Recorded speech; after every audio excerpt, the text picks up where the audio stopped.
बढ़ते हुए बड़ी खबर, बड़ा अपडेट आप जानिए। ज्वालामुखी के फटने से जुड़ा है बड़ा अपडेट है। भारत के बाद में चीन की तरफ इथियोपिया ज्वालामुखी की राख जो है वो बढ़ रही है। भारत में 25,000 फीट की ऊंचाई पर राख का गुबार देखा गया। दिल्ली, राजस्थान और उत्तर भारत के कई बड़े बड़े हिस्से हैं जहां पर इसका असर दिख रहा है। दिल्ली के कई इलाकों में AQI 400 के पार पहुंच चुका है और जैसा हम बता भी रहे हैं कि इससे प्रदूषण पर असर हुआ है। इससे हवा और ज्यादा प्रदूषित हुई है। आनंद विहार, एम्स, सफदरजंग के आसपास विजिबिलिटी और ज्यादा कम हो गई है। इसके अलावा अकासा एयर, इंडिगो एयरलाइंस के रूट बदले गए हैं। कई फ्लाइट्स ऐसी हैं जो रद्द कर दी गई हैं और कई ऐसी भी फ्लाइट्स हैं जो डिले हो गई हैं। उड़ानें रद्द होने के साथ साथ उड़ानें देरी से भी उड़ रही हैं, यानी कि उड़ान भर रही हैं। असर सीधे सीधे फ्लाइट्स पर भी है और असर पर्यावरण पर भी है, हवा पर भी है। और जानकारी ऐसी कि दिल्ली के अलग अलग इलाकों के साथ उत्तर भारत के कई ऐसे हिस्से हैं, इसके अलावा कई ऐसे एयरलाइंस हैं जिस पर असर इस राख का हुआ है। यमन, ओमान के रास्ते पाकिस्तान और भारत में भी इसका असर दिख रहा है। भारत के बाद चीन की तरफ इथियोपिया ज्वालामुखी की राख जो है वो बढ़ती हुई नजर आ रही है। मेरे साथ में मेरे सहयोगी बने हुए हैं जसवीर। जिस तरीके से अमन युमान के रास्ते पाकिस्तान, फिर पाकिस्तान के बाद भारत में इस राख का असर अब देखा जा रहा है, अलग अलग हिस्सों में असर और अलग अलग तरीके से असर चीन तक भी अब बढ़ रहा है।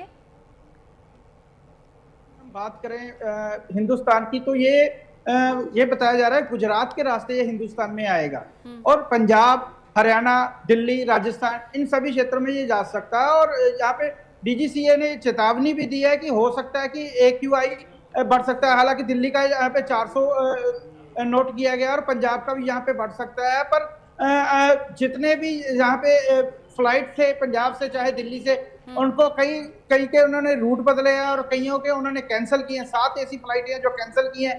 सो कहीं ना कहीं यहाँ पे असर दिखता नजर आ रहा है। और अगर दिल्ली और पंजाब की बात करें तो धुआं सा थोड़ा सा पीछे आप मेरी तस्वीरें देख ही रहे हो, हल्का हल्का सा धुआं नजर आना शुरू हो चुका है।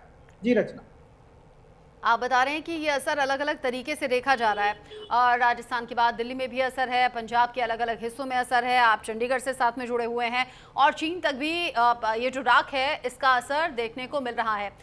सुनील, जिस तरीके से अभी फ्लाइट्स पर तो असर है ही, प्रदूषण पर भी इसका असर है, हवा भी दूषित हो रही है। हम तो पहले से ही पोल्यूशन की मार झेल रहे थे, पोल्यूशन को कंट्रोल करने के जो उपाय थे वो नाकाफी साबित हो रहे थे, अब तो और ज्यादा मुसीबत होगी इसका मतलब।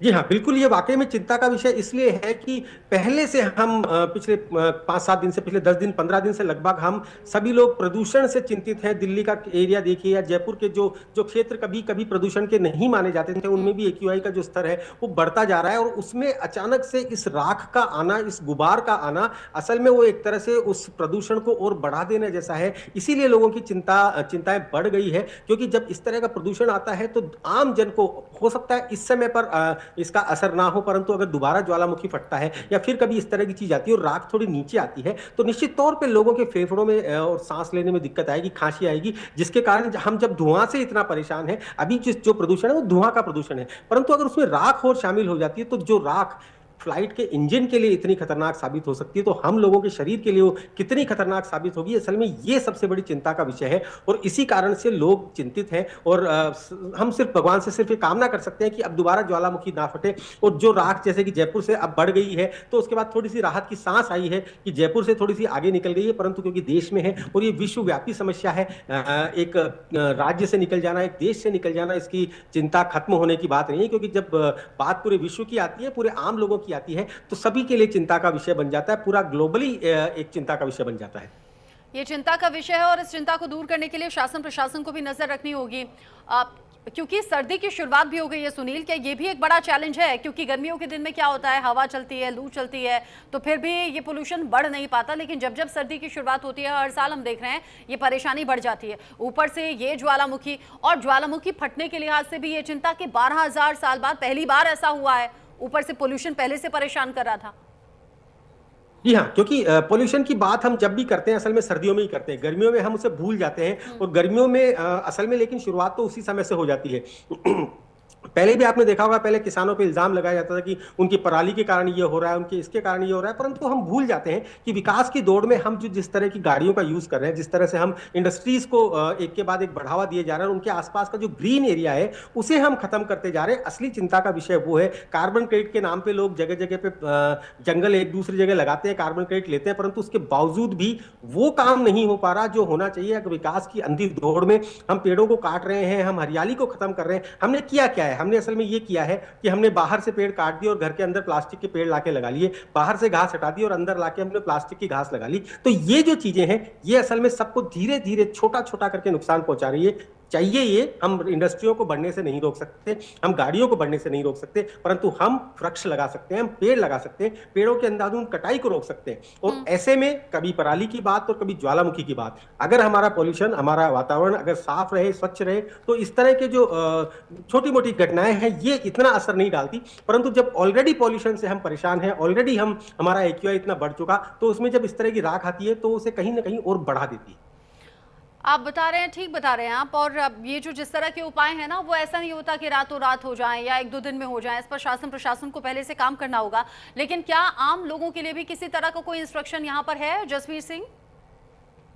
बिल्कुल, अगर हम बात करें DGCA की, उन्होंने लोगों को चेतावनी दी है इसका इतिहास। हालांकि ये 12,000 साल बाद ये ज्वालामुखी फटा है, इसका पहले से किसी को कोई एक्सपीरियंस नहीं है क्या इसका क्या इफेक्ट हो सकता है यार, क्या नुकसान हो सकता है। पर एहतियातन रखने के लिए उन्होंने बोला है कि क्योंकि स्मोक का जो देखने को मिलेगा, या पंजाब की अगर हम बात करें, पंजाब हरियाणा में, तो यहाँ पराली की वजह से पहले से धुआं काफी नजर आता था, क्योंकि आजकल कटाई थोड़ी देर पहले ही किया और जितने भी किसान है वो मना करने के बावजूद भी फसल को या पराली को आग लगाते हैं। पहले से ही ये पंजाब और हरियाणा जूझ रहा था और अब ये ज्वालामुखी फटने की वजह से चिंता और बढ़ गई है। और इसका जो सबसे ज्यादा नुकसान होता है वो बच्चों को और बूढ़ों को नुकसान होता है, और उन्हीं को यही बोला गया कि उनका खास ध्यान रखा गया। हालांकि जो चेतावनी दी गई है वो फिलहाल खाली फ्लाइट्स को दी गई है, क्योंकि ये जो इसकी हाइट बताई जा रही है वो 25,000 से 45,000 ऊपर बताई जा रही है। ज्यादातर इनका असर फ्लाइट्स को होगा और लोगों को जरूर इनको चेतावनी दे रखी है कि आप इसका ध्यान रखें, क्योंकि इससे पहले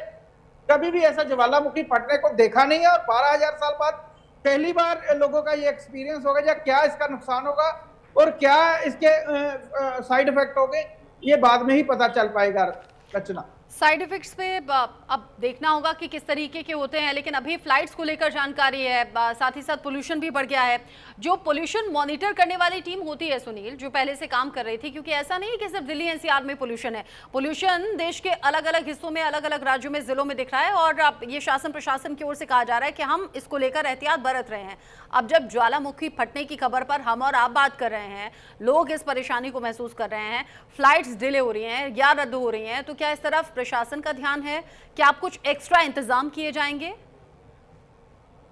देखिए, इसमें जो एक्स्ट्रा इंतजाम है वो सिर्फ इस समय पे सावधानी के अलावा कुछ नहीं किया जा सकता, क्योंकि बढ़ती हुई राख को हम रोक नहीं सकते, उसे हम और ऊपर नहीं ले जा सकते, क्योंकि जो राख है वो ऊपर से गुजर रही है, उसे हम रोक नहीं सकते हम। लेकिन ये भी एक अच्छी बात है कि कम से कम इस खतरे को भांप कर हमने जो एरोप्लेन्स हैं उनका रास्ता बदल दिया है, उन्हें कैंसिल कर दिया, वरना बहुत बड़ी दुर्घटनाएं हो सकती थी। और एहतियातन लोगों को कहा गया है, खासकर जो बच्चे हैं या जो बुजुर्ग हैं, उन लोगों को कहा गया है कि आप घर से बाहर ना निकलें, और क्योंकि ये पोल्यूशन का समय है, ये समय कटाई का समय है, ये समय पे सर्दी का समय है, जिस समय की हवाएं कम चलती है और तापमान कम रहता है, तो इस कारण से पोल्यूशन ज्यादा बढ़ता है। तो प्रशासन अपनी तरफ से पूरा प्रयास कर रहे हैं। बस समस्या सिर्फ इतनी सी है कि गर्मियों में हम इस चीज को भूल जाते हैं। अगर हम ये प्रयास, ये इंतजामात गर्मियों के समय से शुरू कर दें और पहले से लोगों को, और सबसे खास बात है, शासन प्रशासन केवल गाइडलाइंस निकाल सकता है, उन गाइडलाइंस का पालन करना आम आदमी का काम है, क्योंकि इससे जो नुकसान होने वाला है वो भी आम आदमी का होने वाला है। बिल्कुल, बात तो सही है। अब यहाँ आम लोगों को भी अवेयर रहना होगा, और इसीलिए ये मुद्दा भी हमने उठाया और ग्राउंड जीरो से आपके जरिए रिपोर्ट भी पहुंचाई। सुनील, जसवीर, आप दोनों ही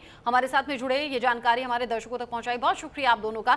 इसी के साथ वक्त छोटे से ब्रेक का हो गया है। ब्रेक के उस पार भी खबरें जारी हैं, कहीं